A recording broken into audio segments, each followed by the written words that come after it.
Hello दोस्तों, स्वागत है आपका हमारे YouTube चैनल में। तो देखिए, एक नए टॉपिक की चर्चा चल रही थी और वो है निर्वाचन आयोग। और निर्वाचन आयोग का उल्लेख किस भाग में है? भाग 15 में है और अनुच्छेद 324 से 329। तो कल हमने चर्चा कर ली थी, आज थोड़ा रिवीजन करवा देते, उसके आगे की चर्चा करते हैं। तो हमने आपको कल बताया था कि अनुच्छेद 324 कहता है कि भारत का एक निर्वाचन आयोग होगा। क्या होगा? एक भारत का निर्वाचन आयोग होगा। और इस निर्वाचन आयोग के कार्य क्या होंगे? चुनावों का ये क्या करेगा? नियंत्रण करेगा, निर्देशन करेगा और अधीक्षण करेगा। क्या करेगा? नियंत्रण, निर्देशन और अधीक्षण करना जो है किसका कार्य होगा? भारत के निर्वाचन आयोग।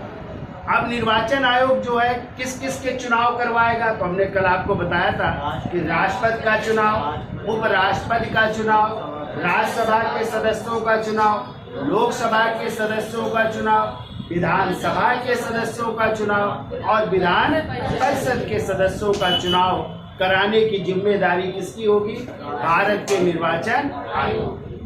फिर हमने चर्चा की थी कि भारत का निर्वाचन आयोग एक संवैधानिक निकाय है। कैसा निकाय है? क्योंकि इसका संविधान में उल्लेख है, ठीक है।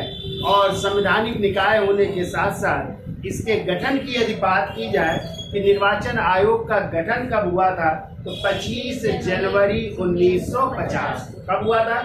25 जनवरी 1950 को हुआ था। इसलिए 25 जनवरी को हम लोग क्या मनाते हैं? राष्ट्रीय मतदाता दिवस। क्वेश्चन आ सकता है कि राष्ट्रीय मतदाता दिवस कब मनाया जाता है, तो आप लोग क्या बताओगे? 25 जनवरी को मनाया जाता है, क्योंकि 25 जनवरी को भारत का निर्वाचन आयोग का गठन हुआ। क्लियर? फिर हमने आपको बताया था कि जो भारत का निर्वाचन आयोग है उसमें एक मुख्य निर्वाचन आयुक्त होंगे, संविधान में उल्लिखित था, और अन्य निर्वाचन आयुक्त भी होंगे जिनकी नियुक्ति कौन करेंगे? भारत के राष्ट्रपति करेंगे। एक तो मुख्य निर्वाचन आयुक्त होगा, लेकिन अन्य भी निर्वाचन आयुक्त होंगे। ये कितने होंगे? इनका निर्णय कौन करेगा? भारत का राष्ट्रपति करेगा, ठीक है। फिर हमने आपको बताया कि पहले निर्वाचन आयोग जो है 1972 तक, ठीक है, कितने सदस्य था? एक सदस्य था। कितने सदस्य थे? एक सदस्य हुआ करता था। फिर इसके बाद जो है इसको जो है 1989 में जो है, ठीक है, कितने सदस्य किया गया? बहु सदस्य, यानी 2 और सदस्यों को शामिल किया गया। लेकिन इसका विरोध हुआ 1990 में। इस कारण जो है फिर इसे कितने सदस्य कर दिया गया? पुनः एक सदस्य कर दिया गया। लेकिन फिर 1 अक्टूबर 1993 को इसको जो है कितने सदस्य कर दिया गया? बहुसदस्यीय कर दिया गया। यानी एक मुख्य निर्वाचन आयोग और 2 अन्य निर्वाचन आयोग। तो उस समय जो है 1993 में भारत के मुख्य निर्वाचन आयुक्त कौन थे? नहीं भाई, उस समय थे TN शेषन। कौन थे? और 2 अन्य निर्वाचन आयुक्तों में हमने आपको बताया था, एक गिल साहब नियुक्त हुए थे और एक कौन? कृष्ण मूर्ति साहब को नियुक्त किया गया था। तो इस मामले को जो है चुनौती दी किसने? TN शेषन साहब ने। कहाँ पे? उच्चतम न्यायालय में। तो हमने आपको बताया था कि उस समय मुख्य न्यायाधीश थे AM अहमदी साहब। कौन थे? तो उनकी अध्यक्षता में 5 सदस्यीय संविधान पीठ का गठन किया गया और उन्होंने जो है कह सकते हैं बहुमत से ये निर्णय दिया कि जो गठन किया गया है बहुसदस्यीय चुनाव आयोग का, ये सही है। और तब से लेकर के जो है चुनाव आयोग कितना हो गया? बहुसदस्यीय या 3 सदस्यीय कर दिया गया, जिसमें एक मुख्य निर्वाचन आयुक्त और 2 अन्य निर्वाचन आयुक्त तब से आज होते हैं, ठीक है।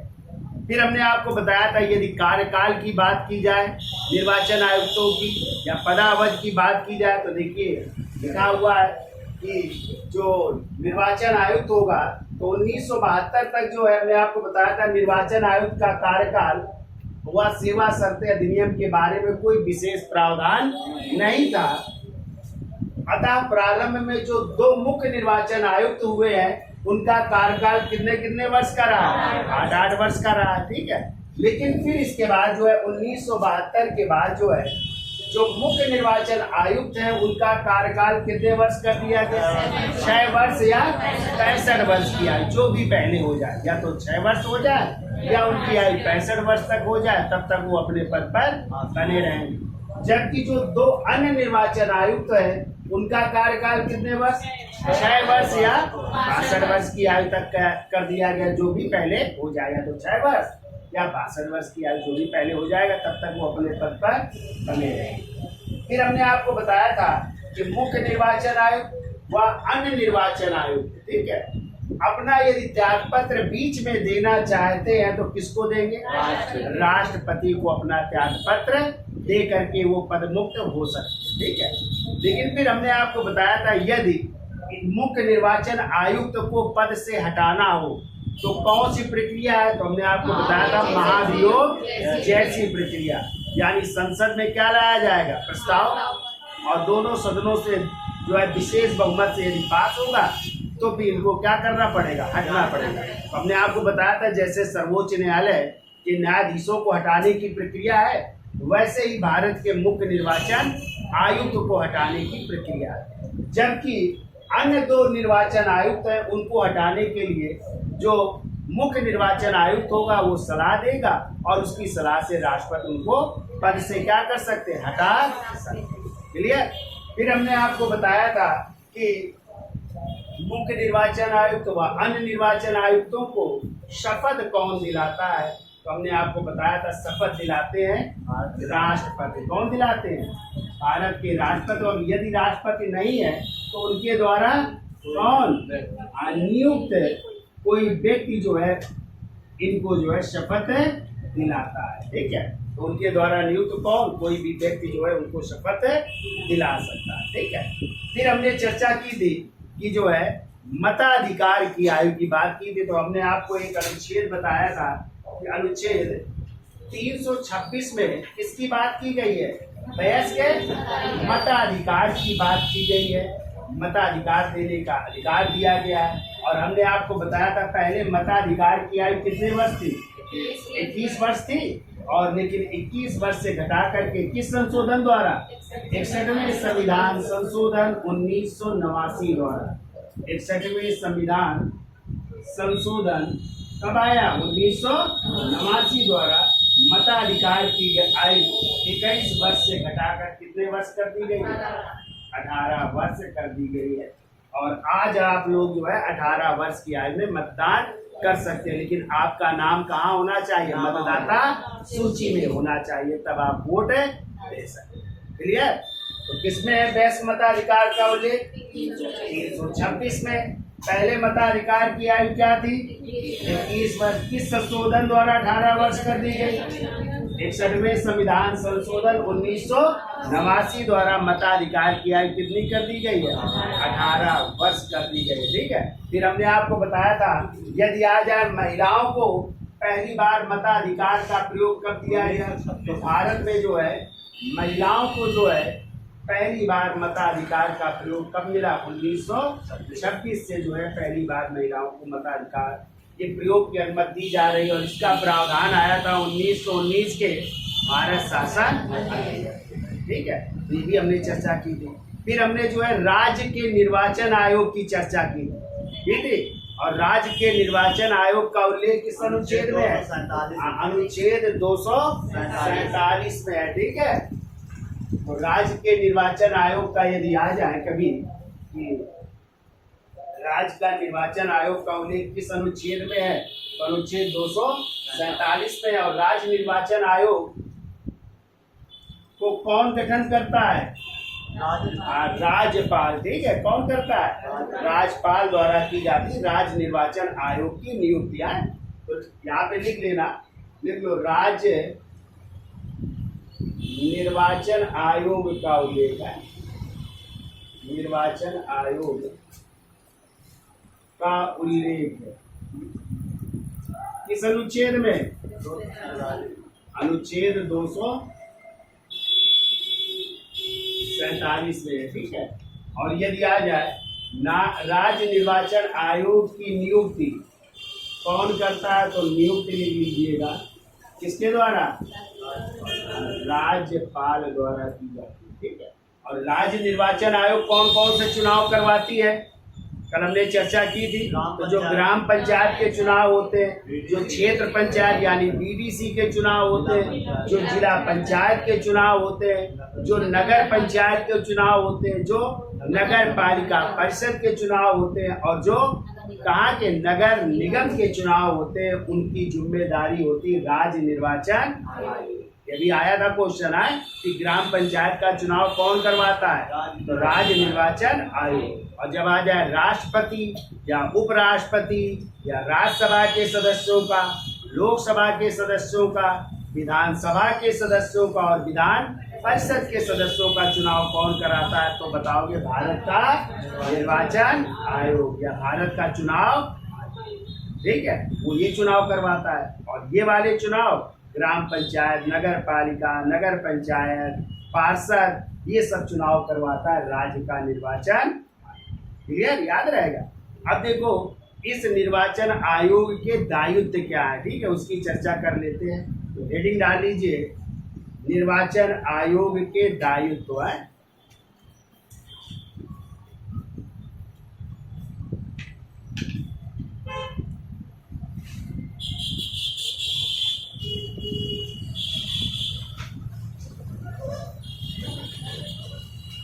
तो हेडिंग डालिए, निर्वाचन आयोग के दायित्व। बहुत सारे दायित्व होते हैं निर्वाचन आयोग के। अधिसूचना जारी करना, ठीक है, नामांकन पत्र दाखिल करवाना, ठीक है, फिर नामांकन पत्र वापसी करना, चुनाव चिन्ह आवंटन करना ना, तो ये सब कार्य किसके होते हैं, चुनाव आयोग के होते हैं, ठीक है। तो देखिए, यह केंद्र व राज्य दोनों सरकारों के दायित्वों का निर्वहन करता है। यह केंद्र व राज्य दोनों सरकारों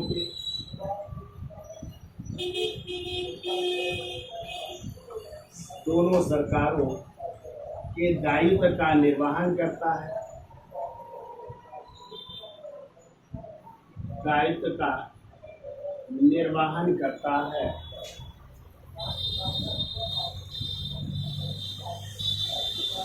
अब क्या क्या कार्य होते हैं देखो, तो पहले हेडिंग डाल लो, मतदाता सूची तैयार करना। मतदाता सूची तैयार करना। तो मतदाता सूची तैयार करना किसकी जिम्मेदारी होती है, निर्वाचन आयोग की जिम्मेदारी होती है, ठीक है। तो देखो एक पॉइंट लिख लो, देखो प्रतिवर्ष 1 जनवरी को मतदाता सूची का पुनर्मूल्यांकन होता है। प्रतिवर्ष 1 जनवरी को मतदाता सूची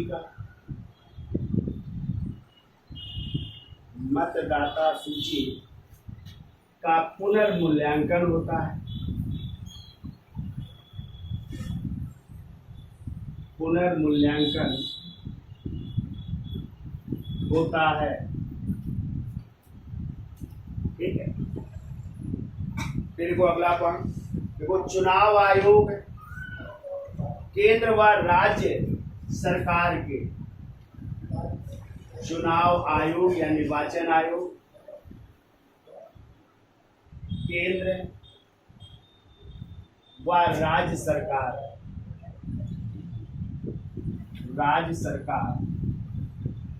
के कर्मचारियों के सहयोग से,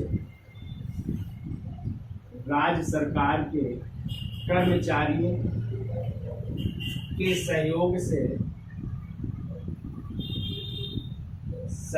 से क्या तैयार करवाता है, मतदाता सूची है, देखो मतदाता सूची तैयार करवाता है। मतदाता सूची तैयार करवाता है। तो आप लोगों को देखा होगा कि जो है जब चुनाव का टाइम आता है तो सरकारी जो कर्मचारी होते हैं उनको बीएलओ बनाया जाता, नहीं बनाया जाता, और वही बीएलओ घर घर आकर के पता करते हैं कि किनकी आयु 18 वर्ष हो चुकी है और कौन मर चुका है। ठीक है, तो जो मर चुके होते हैं उनकी जो है मतदाता सूची से नाम काट दिया जाता है और जिनकी 18 वर्ष आयु हो जाती है उनका नाम मतदाता सूची में शामिल कर लिया जाता है। ये किसके कार्य होते हैं? बीएलओ। वो कैसे कर्मचारी? सरकारी कर्मचारी होते हैं ना, तो केंद्र के भी हो सकते हैं और राज्यों में राज्य के कर्मचारी होते हैं। तो वो क्या तैयार करवाते हैं? मतदाता सूची। नाम बढ़ाने का कार्य और नाम काटने का कार्य उनका। ठीक है, ये देखिए जो है अगला पॉइंट देखो, अनुच्छेद 325 के तहत 325 क्या कहता है? अनुच्छेद 325 के तहत किसी व्यक्ति को केवल धर्म मूल वंश, किसी व्यक्ति को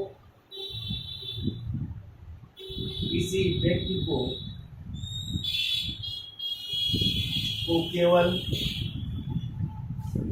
धर्म कामा मूल वंश कामा जाति कामा लिंग,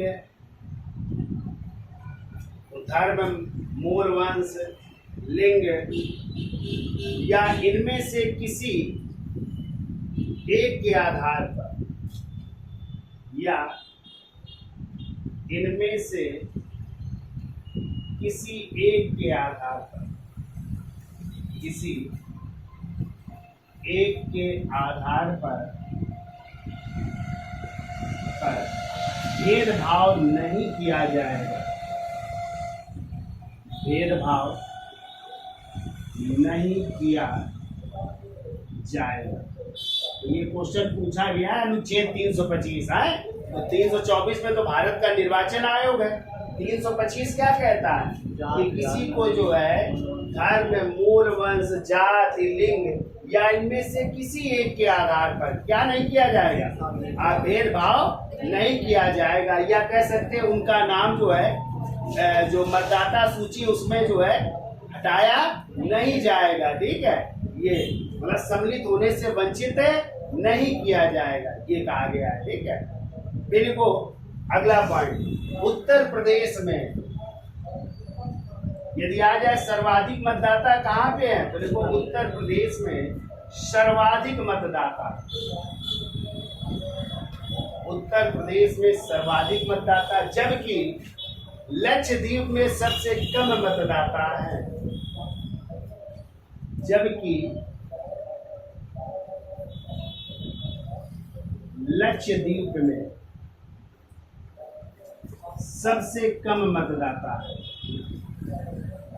सबसे कम मतदाता है। आपको पता है उत्तर प्रदेश में सर्वाधिक क्या है? जनसंख्या है, तो यहाँ पे मतदाता भी है, और लक्षद्वीप में कम जनसंख्या है तो वहाँ पे कम मतदाता भी है। ठीक है, अगला पॉइंट देखो, त्रिपुरा में सर्वप्रथम मतदाताओं को प्लास्टिक के कार्ड दिए गए। त्रिपुरा में सर्वप्रथम मतदाताओं को या मतदाताओं को प्लास्टिक के कार्ड दिए गए। तो आपको पता है अब जो है प्लास्टिक के कार्ड बनते हैं ना आपके, नहीं वो बनता है वोटर आईडी, हाँ तो प्लास्टिक के अब बनते हैं ना, पहले कागज में लेमिनेशन हो जाता था, प्लास्टिक के बनते हैं। तो सर्वप्रथम कहाँ पे? त्रिपुरा में सर्वप्रथम मतदाताओं को प्लास्टिक कार्ड जारी किया गया, प्लास्टिक कार्ड जारी किया। तो ये तो हो गए आपके नंबर 1 मतदाता सूची तैयार करना, जो किसका कार्य है? निर्वाचन आयोग। अब दूसरी हेडिंग डालिए, निर्वाचन क्षेत्रों का परिसीमन करना भी किसकी जिम्मेदारी है? चुनाव आयोग की। ठीक है, तो इसका स्क्रीनशॉट ले लो, फिर आगे चलते हैं।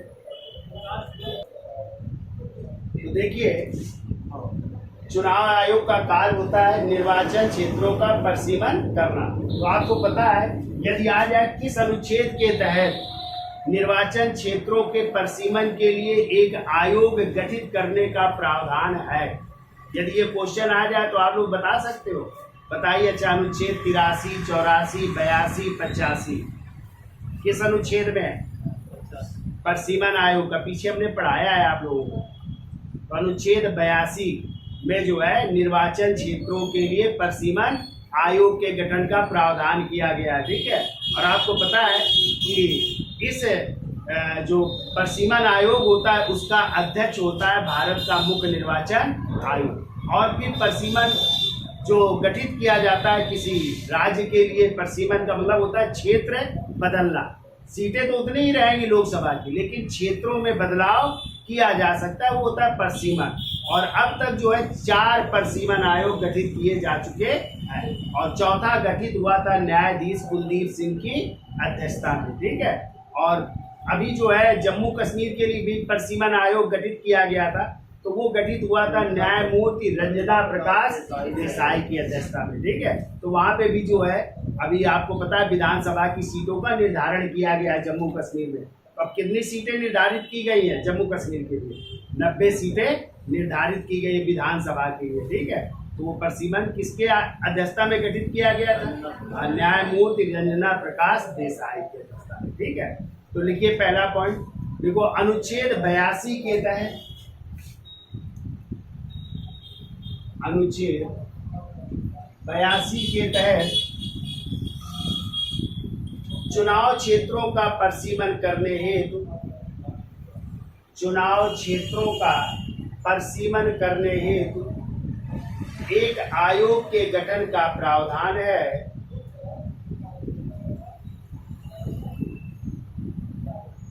चुनाव क्षेत्रों का परसीमन करने हेतु एक आयोग के गठन का प्रावधान है।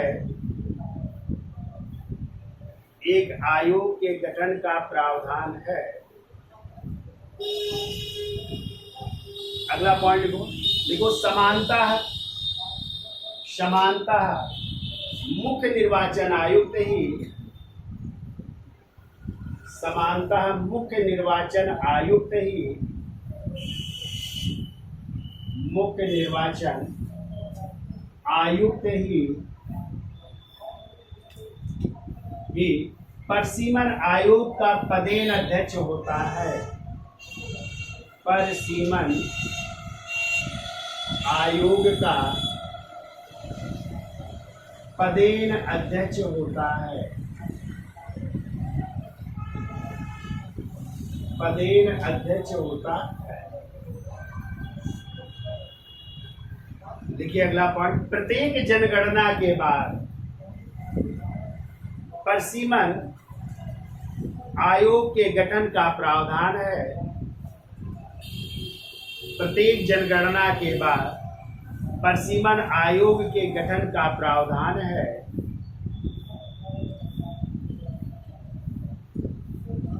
और अब तक कुल 4 बार परसीमन आयोग का गठन किया जा चुका है। और अब तक कुल 4 बार परसीमन आयोग का गठन किया जा चुका है। पहला लिखो 1952, दूसरा लिखिए 1962, तीसरा लिखिए 1972 और चौथा गठित हुआ था 2002 में। और चौथे के ही अध्यक्ष थे, लिख लीजिएगा, न्यायमूर्ति कुलदीप सिंह की अध्यक्षता में, या न्यायाधीश कुलदीप सिंह की अध्यक्षता में गठित हुआ था, ठीक है। कुलदीप सिंह की अध्यक्षता में गठित हुआ। और अभी याद रखिएगा, जम्मू कश्मीर के लिए यदि बात की जाए, जम्मू कश्मीर के लिए न्यायाधीश रंजना प्रकाश देसाई की अध्यक्षता में, रंजना प्रकाश देसाई की अध्यक्षता में अभी परसीमन आयोग गठित किया गया है, ठीक है। तो ये गठित हुआ है 2020 में, देख लो 14 मार्च 2020 को गठित किया गया। ये जम्मू कश्मीर के लिए गठित किया गया है, ये भी याद है।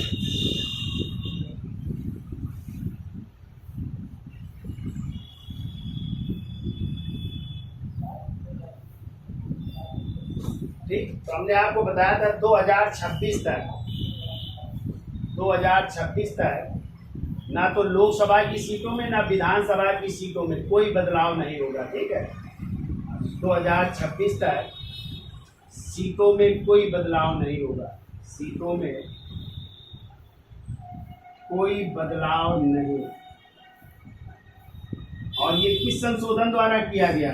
पीछे पढ़ के आए आप लोग, 84वां संविधान संशोधन लाया गया था और इसमें कहा गया था 2026 तक जितनी भी लोकसभा की सीटें हैं या जितनी भी विधानसभा की सीटें हैं उनमें कोई बदलाव नहीं किया जाएगा। 2026 के बाद जब जनगणना होगी इसके बाद ये सीटें बढ़ाई जा सकती है। और आपको पता है नई संसद भवन भी बन गया है और उसमें जो है लोकसभा और राज्यसभा की सीटों को बढ़ाने का प्रावधान भी किया गया है ना। सीटें अब वहाँ पे बढ़ा दी गई हैं तो भविष्य में बढ़ सकती है सीटें। लेकिन वर्तमान में यदि बात की जाए लोकसभा की कितनी सीटें हैं तो 543 कितनी हैं और राज्यसभा की कितनी है? राज्यसभा की है वर्तमान में 245 कितनी है? 245। लेकिन भविष्य में 2026 तक तो नहीं बढ़ेंगी। कौन सा संविधान संशोधन कहता है? 84वां संविधान संशोधन 2001 कहता है। ठीक है, क्लियर? यहाँ तक समझ में आ गया कि 2026 तक ना तो लोकसभा की ना राज्यों में विधानसभा की सीटों में कोई बदलाव नहीं किया जाएगा। जितनी सीटें हैं उतनी ही सीटें बनी रहेंगी, चाहे वो लोकसभा की हो चाहे विधानसभा। ठीक है, अब चर्चा कर लेते हैं कि जनसंख्या के आधार पर या क्षेत्रफल के आधार पर कौन सी लोकसभा की सबसे बड़ी सीटें हैं। तो इसका स्क्रीनशॉट ले लो, आगे लिखते हैं। तो देखिए सर्वाधिक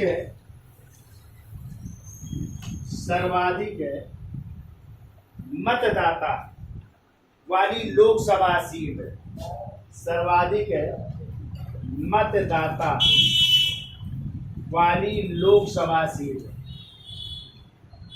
लोकसभा सीट यदि आ जाए कि सर्वाधिक मतदाता वाली लोकसभा सीट कौन सी है तो मल्काजगिरी है, मल्काजगिरी। और ये कहाँ पे है?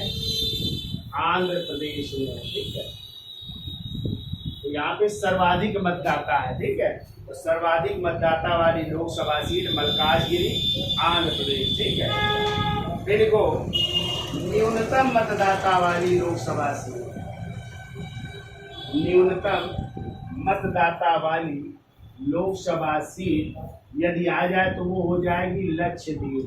कौन सी हो जाएगी? तो यहाँ पे सर्वाधिक कम मतदाता है ना, सर्वाधिक कम मतदाता वाली लोकसभा सीट हो जाएगी लक्षद्वीप। ठीक है, फिर देखो उत्तर प्रदेश में, अब ये उत्तर प्रदेश की बात की जाए तो देखो उत्तर प्रदेश में सर्वाधिक मतदाता वाली लोकसभा सीट,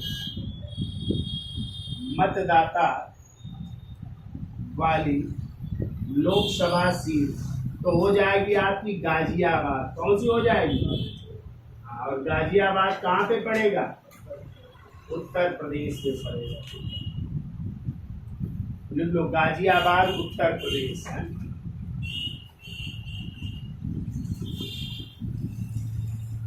और दूसरे स्थान पर यदि आ जाए तो लिख लो दूसरे स्थान पर उत्तर प्रदेश की है, दूसरे स्थान पर मतदाता वाली लोकसभा सीट तो आपके बगल की हो जाएगी उन्नाव। कौन सी हो जाएगी? उन्नाव। ठीक है, तो ये दूसरे नंबर में है, उन्नाव कर दो। ठीक है, अब लिखो क्षेत्रफल की दृष्टि से, ये तो उत्तर प्रदेश की है। ठीक है, उत्तर प्रदेश में दूसरे नंबर। अब लिख लो क्षेत्रफल की दृष्टि से, क्षेत्रफल की दृष्टि से सबसे बड़ी लोकसभा कौन सी है? क्षेत्रफल की दृष्टि से है तो सबसे बड़ी लोकसभा हो जाएगी क्षेत्रफल की दृष्टि से लद्दाख। कौन सी हो जाएगी? तो लद्दाख का बहुत बड़ा क्षेत्रफल है और एक ही लोकसभा की सीट है, तो सबसे बड़ी लोकसभा सीट हो जाएगी लद्दाख हो जाएगी। ठीक है, फिर लिख लो दूसरे स्थान पर, यदि दूसरे स्थान पे पूछा जाए, दूसरे स्थान पर लिख लो,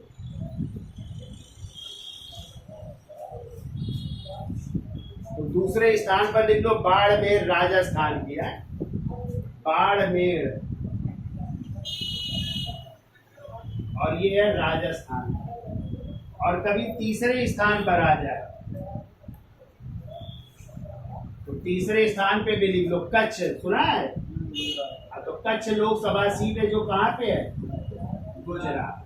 ठीक है, तो ये क्षेत्रफल की दृष्टि से हो गई। पहले नंबर में लद्दाख, लद्दाख ना हो तो फिर बाड़मेर राजस्थान, बाड़मेर राजस्थान ना हो तो फिर कच्छ गुजरात हो जाएगी। ठीक है, अब लिख लो क्षेत्रफल की दृष्टि से, क्षेत्रफल की दृष्टि से सबसे छोटी लोकसभा, सबसे छोटी लोकसभा यदि आ जाए क्वेश्चन कि क्षेत्रफल की दृष्टि से सबसे छोटी लोकसभा कौन सी है, तो आप लोग चांदनी चौक मारेंगे। क्या मारेंगे? चांदनी चौक। और चांदनी चौक कहाँ पे है? दिल्ली में। ये सबसे छोटी है लोकसभा सीट है क्षेत्रफल की दृष्टि से, तो चांदनी चौक हो जाएगी। और यदि दूसरे नंबर में आ जाए तो लिख लो दूसरी, मतलब छोटी लोकसभा हो जाएगी, ये हो जाएगी उत्तरी कोलकाता। क्या हो जाएगी?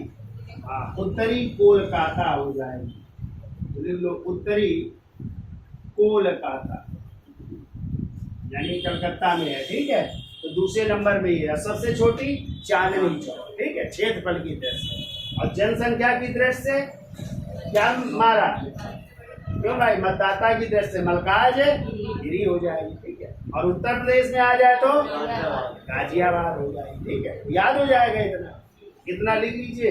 फिर अब तीसरी हेडिंग डालिए, चुनाव कार्यक्रम की घोषणा करना।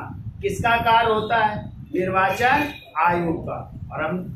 और जैसे ही चुनाव कार्यक्रम की घोषणा होती है तो आचार संहिता लग जाती। नहीं, चुनाव की घोषणा जैसे ही होती है तो आदर्श आचार संहिता क्या हो जाती? लागू हो जाती है। तभी किसी के ना तो ट्रांसफर ना पोस्टिंग, सब रोक दिए जाते हैं। ठीक है, और जो भी ट्रांसफर पोस्टिंग होगा वो किसकी अनुमति से? निर्वाचन आयोग की अनुमति से होता है। ठीक है, और यहीं से जो है जैसे आचार संहिता लग जाती है चुनाव की प्रक्रिया शुरू हो जाती है कि नामांकन शुरू हो जाते हैं। ठीक है, फिर इसके बाद नामांकन वापसी होता है। ठीक है, फिर चुनाव चिन्ह दिए जाते हैं। फिर निर्वाचन आयोग इनको चुनाव प्रचार करने की क्या देता है? अनुमति 15 दिन 20 दिन। तो चुनाव प्रचार भी कर सकते हैं आप रेडियो के माध्यम से, टेलीविजन के माध्यम से, पोस्टर बैनर के माध्यम से नहीं प्रचार करते हैं, तो वो सब। तो हेडिंग डाल दीजिए अब, चुनाव कार्यक्रम की घोषणा। तीसरा है, तो देखिए चुनाव कार्यक्रम की घोषणा की जिम्मेदारी किसकी होती है? निर्वाचन आयोग की। तो लिखो लिखो चुनाव आयोग द्वारा, चुनाव आयोग द्वारा, चुनाव आयोग द्वारा चुनाव कार्यक्रम की घोषणा के साथ ही, चुनाव कार्यक्रम की घोषणा के साथ ही आदर्श आचार संहिता, आदर्श आचार संहिता लागू हो जाती है। आदर्श आचार संहिता लागू हो जाती है, जिसके बाद सरकार, जिसके बाद सरकार किसी नए कार्यक्रम, जिसके बाद सरकार किसी नए कार्यक्रम या नई नीति की घोषणा नहीं कर सकती है, जिसके बाद सरकार किसी नए कार्यक्रम या नई नीति की घोषणा नहीं कर सकती है, नहीं कर सकती। ठीक है, कोई भी सरकार अब नई घोषणाएं नहीं करेगी, जैसे ही क्या लग जाएगी? आदर्श आचार संहिता। ठीक है, फिर देखिए अगला पॉइंट और क्या होगा इसमें, देखो चुनाव से जुड़े सभी सरकारी कर्मचारी, चुनाव से जुड़े सभी सरकारी कर्मचारी चुनाव आयोग के सभी दिशा निर्देशों का पालन करते हैं। सभी सरकारी कर्मचारी चुनाव आयोग के सभी दिशा निर्देशों का पालन करते हैं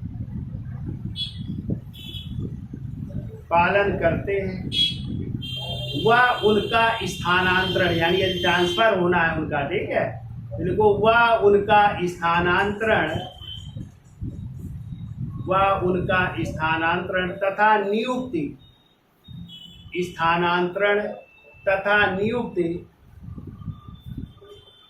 नियुक्ति निर्वाचन आयोग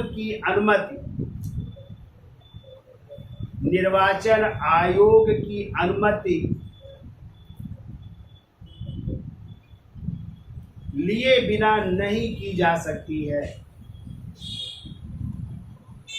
निर्वाचन आयोग की अनुमति लिए बिना नहीं की जा सकती है, यानी ट्रांसफर और पोस्टिंग या नियुक्ति होगी तो किसकी अनुमति से होगी? निर्वाचन आयोग की अनुमति से होगी। तो ये आपका कहता है चुनाव कार्यक्रम की घोषणा, जिसमें क्या लग जाती है? आदर्श आचार संहिता, ठीक है। अब लिखो अधिसूचना जारी करना। तो चौथा लिखिए, चुनाव आयोग का कार्य होता है क्या? अधिसूचना जारी करना। तो जैसे ही अधिसूचना जारी की जाती है तो नामांकन की प्रक्रिया क्या हो जाती है? शुरू हो जाती है, ठीक है। फिर आप लोग क्या करवाने लगते हैं? नामांकन करवाने लगते हैं। तो लिखिए, चुनाव कार्यक्रम की घोषणा के साथ ही चुनाव कार्यक्रम की घोषणा के साथ ही चुनाव कार्यक्रम की घोषणा के साथ ही चुनाव प्रक्रिया औपचारिक रूप से प्रारंभ हो जाती है। घोषणा के साथ ही चुनाव प्रक्रिया औपचारिक रूप से प्रारंभ हो जाती है। अब आपको ध्यान रखना है कि यदि संसद के चुनाव हो रहे हैं, संसद का मतलब लोकसभा और राज्यसभा के चुनाव हो रहे हैं, तो इसकी अधिसूचना कौन जारी करेंगे? राष्ट्रपति। कौन जारी करेंगे? और राज्य के चुनाव हो रहे हैं, यानी विधानसभा और विधान परिषद के चुनाव हो रहे हैं, तो कौन अधिसूचना जारी करेगा? राज्यपाल। तो ये दोनों पॉइंट लिखिए। देखो संसद के चुनाव की अधिसूचना, संसद के चुनाव की अधिसूचना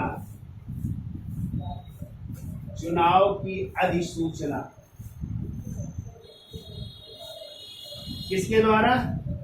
राष्ट्रपति द्वारा। तो संसद मतलब समझ रहे हो? संसद के दो सदन, लोकसभा और लोकसभा और राज्यसभा के चुनाव होने, तो कौन अधिसूचना जारी करे? राष्ट्रपति। फिर को राज्य विधानमंडल के चुनाव की अधिसूचना, राज्य विधानमंडल तो राज्य के विधानमंडल में कौन कौन से सदन आ जाएंगे? विधानसभा और विधान परिषद। तो देखो राज्य विधानमंडल के चुनाव की अधिसूचना कौन जारी करता है? तो लिख लो राज्यपाल। अधिसूचना राज्यपाल द्वारा जारी की जाती है। राज्यपाल द्वारा जारी की जाती है। अब हेडिंग डालिए 5वां, नामांकन पत्र दाखिल करना। जैसे ही अधिसूचना जारी हो जाती है तो लोग क्या करवाने जाते हैं? नामांकन पत्र दाखिल करना। नामांकन पत्र दाखिल करना।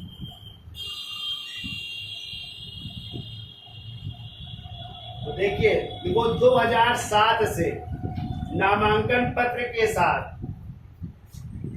2007 से नामांकन पत्र के साथ आपको देखो क्या क्या लगाना पड़ेगा।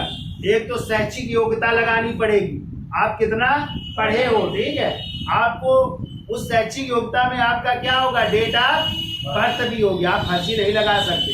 अभी देखो एक मामला हुआ था फर्जी, शायद आजम खान के बेटे का, तो उनकी सदस्यता क्या कर दी गई, रद्द कर दी गई। तो जो भी शैक्षिक योग्यता लगाओगे आप क्या लगाओगे, जो भी आपके डॉक्यूमेंट्स होंगे जो हाई स्कूल और इंटर के आधार पर, ठीक है, डेट ऑफ बर्थ होगी। लोग जो है चुनाव लड़ने के लिए जो है डेट ऑफ बर्थ को क्या कर लेते हैं, बढ़ा लेते हैं कि हमारी आयु कितने वर्ष हो जाए, 25 वर्ष हो जाए और हम चुनाव लड़ सके। क्योंकि लोकसभा का चुनाव लड़ने के लिए कितनी आयु होनी चाहिए, 25 वर्ष, तो लोग बढ़वा लेते हैं, ठीक है। बाद में पता चला किसी ने बता दिया कि फर्जी सर्टिफिकेट लगाई है, तो जब जांच होती है तो उनकी सदस्यता क्या हो सकती है, रद्द हो सकती है। एक तो आप लोग शैक्षिक क्या लगाएंगे, प्रमाण पत्र। इसके अलावा आप लोग लगाएंगे अपनी जो है आय प्रमाण, पूरी जो है आय भी आपको दर्शानी पड़ेगी कि हमारे पास कितना बैंक बैलेंस है, ठीक है, कितने हमारे पास जो है कितने की प्रॉपर्टी है, कितने घर हैं, कितनी गाड़ियां हैं, कितने असलहे हैं, ये सब आपको दर्शाना पड़ेगा, ठीक है।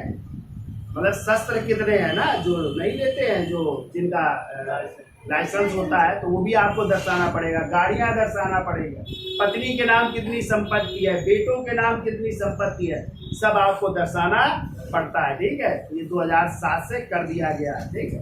तो क्या लिखा, नामांकन पत्र के साथ लिखो शैक्षिक रिकॉर्ड, शैक्षिक रिकॉर्ड कामा, अब इसी में आ जाएगा, शैक्षिक में ही आय प्रमाण पत्र भी आ जाएगा। देखो संपत्ति का विवरण, संपत्ति का विवरण जो अभी हमने बताया क्या क्या चीजें आपके पास है, और इसके साथ ही यदि आपके पास कोई मुकदमा चल रहा है आपका, ठीक है, वो भी बताना पड़ेगा। आपराधिक रिकॉर्ड भी आपको क्या करना पड़ेगा, दर्ज करना, बताना पड़ेगा कि हमारे खिलाफ ये जो है क्या चल रहे हैं, अपराध चल रहे हैं, इन पे सुनवाई चल रही है, लेकिन अपराध सिद्ध नहीं हुआ, अभी चल रहा है, ठीक है।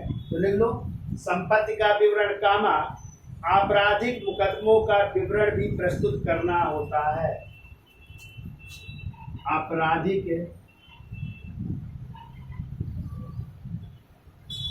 यानी का आपराधिक मुकदमों का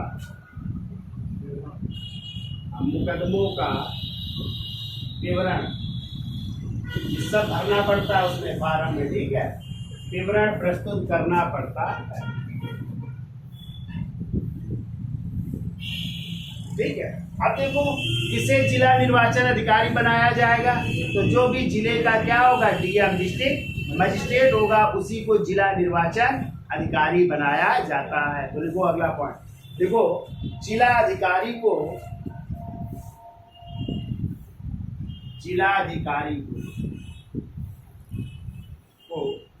जिला निर्वाचन अधिकारी बनाया जाता है। जिला निर्वाचन अधिकारी बनाया जाता है, अधिकारी बनाया जाता है। यानी जो लोकसभा का चुनाव होता है जिले में, वो किसकी देखरेख में होता है, जिला निर्वाचन अधिकारी। और इसके बाद जब लोग चुनाव जीत जाते हैं लोकसभा का, तो उनको प्रमाण पत्र भी कौन देता है, यही जिला निर्वाचन अधिकारी, यानी डीएम उनको क्या देते हैं, प्रमाण पत्र देते हैं, ठीक है। तो ये कार्य होते हैं किसके, चुनाव आयोग के, यानी नामांकन पत्र दाखिल करवाना, ठीक है। अब देखो अगला 6वां नंबर, नामांकन पत्रों की जांच करना। नामांकन पत्रों की जांच करना, तो नामांकन पत्र भरा है आप लोग, तो भरने के बाद क्या की जाती है, जांच। और यदि कोई भी गलतियां पाई गई तो आपका जो नामांकन करके आए हो जो फार्म, वो क्या कर दिया जाएगा, निरस्त भी कर दिया जाएगा, तो आप चुनाव नहीं लड़ सकते हो, ठीक है। तो देखो नामांकन पत्रों की जांच ये किसकी जिम्मेदारी होती है, निर्वाचन आयोग की। नामांकन पत्रों की जांच, तो एक लाइन में लिख लो, देखिए देखो, इसके तहत संबंधित औपचारिकताओं की पुष्टि की जाती है। इसके तहत संबंधित औपचारिकताओं की पुष्टि की जाती है। संबंधित औपचारिकताओं की पुष्टि की जाती है। फिर वो नामांकन पत्रों की वापसी। यदि आप नामांकन कराए आए हो तो आपको 1-2 दिन का क्या दिया जाएगा, टाइम। यदि आप नामांकन पत्र वापस लेना चाहते हो तो ले सकते हो। तो देखो, नामांकन पत्रों की वापसी। नामांकन पत्रों की वापसी भी आप कर सकते हैं, ठीक है। तो लिख लो, 2 दिन का समय नामांकन पत्रों की वापसी के लिए दिया जाता है। कितने दिन का समय? 2 दिन का। देखो, 2 दिन का समय नामांकन पत्रों की वापसी के लिए दिया जाता है, यानी वापस ले सकते हैं, ठीक है। फिर लिखो, चुनाव चिन्ह आवंटित करना। ये किसकी जिम्मेदारी होती? निर्वाचन आयोग की। चुनाव चिन्ह आवंटित करना।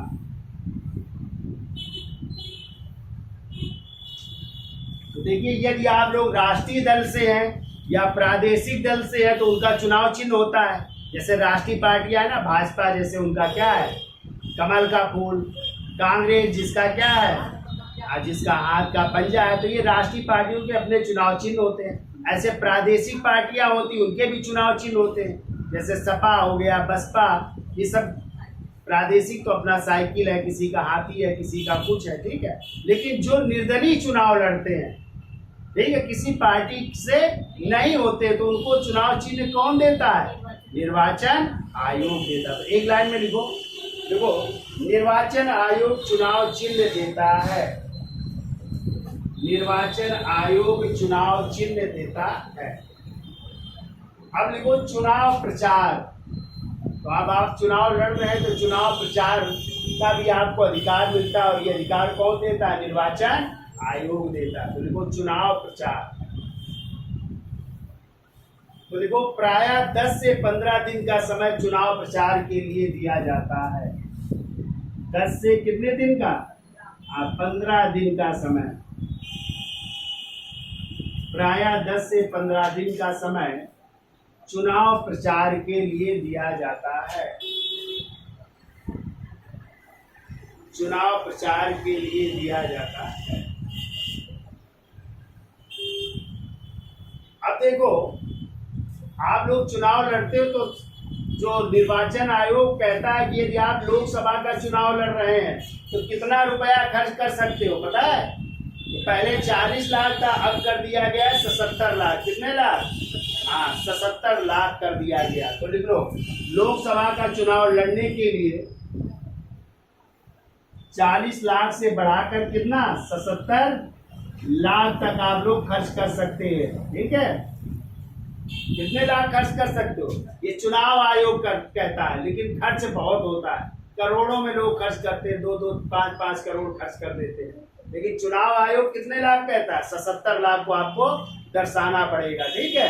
और आपको जो है चुनाव आयोग को सौंपना भी पड़ेगा कि हमने इतना खर्च किया, इससे ज्यादा नहीं दिखाना पड़ेगा, ठीक है। जबकि विधानसभा के चुनाव के लिए लिख लो, ये तो लोकसभा के लिए, देखो विधानसभा के चुनाव के लिए चुनाव आयोग क्या कहता है, कितना खर्च कर सकते हो? तो पहले था 16 लाख, अब कर दिया गया 28 लाख। तो 16 लाख से बढ़ा करके कितना वर्तमान में 28 लाख कर दिया गया कि 28 लाख तक हम आप खर्च कर सकते हैं, चुनाव आयोग का कहना, ठीक है। जबकि पूर्वोत्तर एवं पर्वतीय राज्यों के लिए लिख लो, जो पूर्वोत्तर राज्य है, पूर्वोत्तर एवं पर्वतीय राज्यों के लिए, पूर्वोत्तर एवं पर्वतीय राज्यों के लिए वहां पे जो है 20 लाख खर्च करने का प्रावधान है। यानी किस चुनाव में? विधान सभा के चुनाव में कितना खर्च कर सकते हैं? 20 लाख रुपए खर्च कर सकते हैं, ये भी याद रखिएगा, ठीक है। जबकि छोटे जो लोकसभा क्षेत्र हैं, देख लो, छोटे लोकसभा क्षेत्र, छोटे लोकसभा क्षेत्र जो छोटे छोटे नहीं है केंद्र शासित प्रदेश जैसे अंडमान निकोबार, सिक्किम, गोवा, यहाँ पे जो है 54 लाख रुपए खर्च कर सकते हैं। कितने लाख? 54 लाख। जबकि बड़े राज्यों में कितना है? 77 लाख। और यहाँ पे छोटे जो राज्य हैं, गोवा है, सिक्किम है, ठीक है, या केंद्र शासित प्रदेश अंडमान निकोबार है, लक्षद्वीप है, पांडिचेरी है, दमन द्वीप है, यहाँ पे लोकसभा क्षेत्र के चुनाव के लिए निर्वाचन आयोग कितने लाख? 54 लाख खर्च करने का प्रावधान करता है। ठीक है,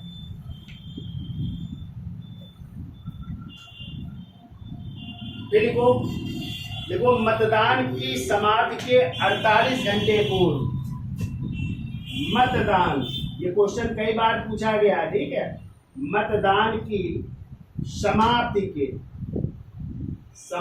के कितने घंटे पहले? 48 घंटे पहले चुनाव प्रचार समाप्त हो जाता है।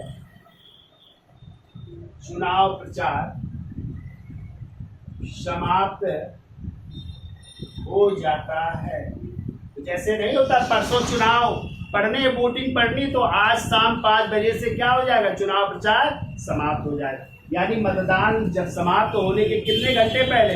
48 घंटे पहले चुनाव प्रचार समाप्त कर दिया जाता है। ठीक है, और ये भी कहा गया, चुनाव आयोग कहता है धर्म, भाषा या जात के आधार पर कोई वोट नहीं मांगेगा। लेकिन होता क्या है, लोग जात के आधार पर ही आजकल वोट मांगते हैं। लेकिन चुनाव आयोग कहता है कि धर्म, जाति या संप्रदाय के आधार पर आप लोग वोट नहीं मांगेंगे। लेकिन होता इसका क्या है?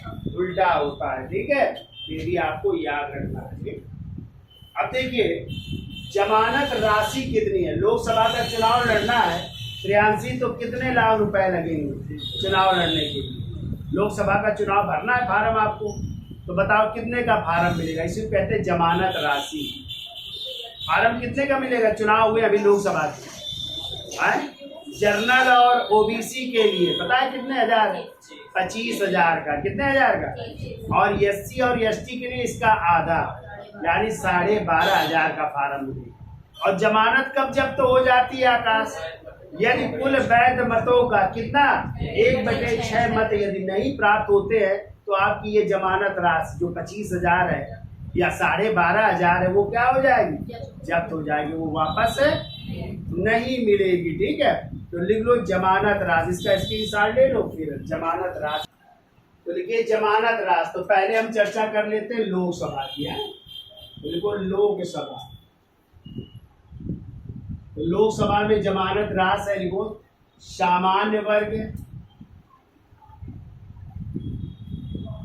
प्लस ओबीसी वर्ग के लिए कितने हजार? 25,000 रुपए। ठीक है, फिर लिख लो एससी यानी अनुसूचित जाति और एसटी अनुसूचित जनजाति के लिए इसी का आधार यानी 12,500 रुपए जमानत राशि होती है। ठीक है, तो इसी तरह लिख लो दूसरा विधानसभा की जमानत राशि, यानी यदि आपको विधायकी का चुनाव लड़ना है, विधानसभा का या विधान परिषद का चुनाव लड़ना है, तो इसके लिए जमानत राशि होती है, लिख लो सामान्य वर्ग प्लस ओबीसी के लिए 11,000 रुपए। कितनी? 11,000 रुपए होती है। ठीक है, और यदि एससी और एसटी की बात की जाए, यानी अनुसूचित जात और अनुसूचित जनजाति की बात की जाए, तो इसी का आधा हो जाएगा, यानी 5,500 रुपए, यानी 5500 रुपए जमानत राशि। ठीक है, इतने का फार्म मिलेगा। ये है विधानसभा का सदस्य बनने के लिए और ये लोकसभा का सदस्य बनने के लिए। यदि आप जनरल और ओबीसी में आते हैं तो 25,000 का फार्म मिलेगा। ठीक है, एससी एसटी में आते हैं तो 12,500। ऐसे विधानसभा का चुनाव लड़ने के लिए जनरल में और ओबीसी में आते हो तो कितने? 11,000 का। एससी एसटी में आते हो तो उसका आधा यानी 5500 का फार्म मिलेगा। और ये जमानत राशि कब जब्त हो जाएगी? तो देखो जमानत राशि जब्त जमानत राशि जब्त कब हो जाएगी? तो देखो कुल वैध मतों का, कुल वैध मत जो वैध होंगे हैं, कुल वैध मतों का 1/6 मत न प्राप्त होने पर, कुल वैध मतों का 1/6 मत न प्राप्त होने पर आपकी जमानत राशि क्या हो जाएगी? जब्त हो जाएगी। यानी ये जितने वोट मिलते हैं तो फिर ये राशि आपकी वापस हो जाए। इतने वोट मिल जाएंगे तो जीत ही नहीं जाओगे। अब जीत जाओगे तो कोई क्या लेने जाएगा 25,000 रुपए? सांसद बन गए और सांसद की जो है सांसद निधि है इस समय एक साल में 5 करोड़ मिलते हैं विकास कार्यों के लिए। अब 5 साल सांसद बन गए तो कितने करोड़? 25 करोड़। ठीक है, 25 करोड़ मिलेंगे किसके लिए?